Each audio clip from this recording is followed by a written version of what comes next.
सबका परम सौभाग्य है कि आज यहाँ पर इस पावन कथा को सुनने का थोड़ा सा अवसर हम लोगों को मिला है। वास्तव में कथाओं का उद्देश्य ही होता है कि मनुष्य जीवन को ऊंचा उठाना।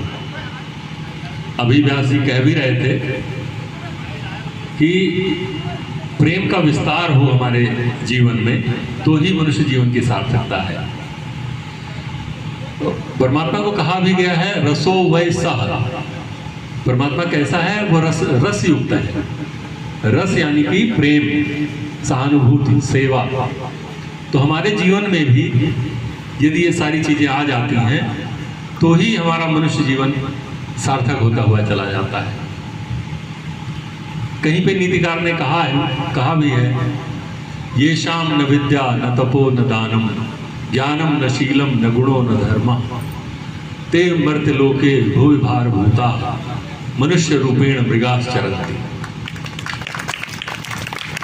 मानव जीवन की गरिमा बताते हुए नीतिकार बोलते हैं कि मनुष्य के जीवन में विद्या, तप आदि आदि ये सारे गुण होने ही चाहिए।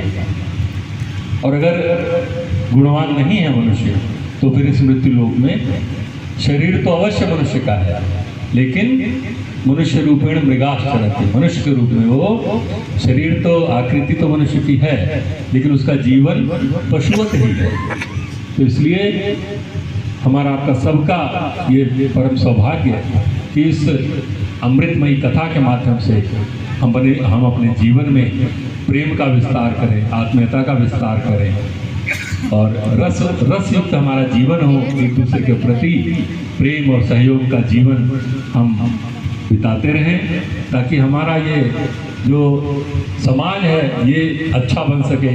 इसमें एक दूसरे के प्रति हम आदर सद्भाव के साथ रह सकें, सभी लोग हंसी खुशी प्रेम से रहें। यही भाव इस कथा के माध्यम से व्यक्त किया जा रहा है। और मित्रों, जितना भी ये विशाल धर्म संप्रदाय का जो कुछ भी ये तीर्थ, उपवास, व्रत आदि इतना विशाल कलेवर हम आप देखते हैं, उसका सबका उद्देश्य यही है कि मनुष्य के जीवन में प्रेम की उत्पत्ति हो, सहानुभूति की उत्पत्ति हो, सेवा, संवेदना आए। संवेदना यानी कि दूसरे के दुख को देख करके खुद भी वो परेशानी अनुभव करना, तभी हम लोग वास्तव में मनुष्य कहलाने योग्य हो सकेंगे।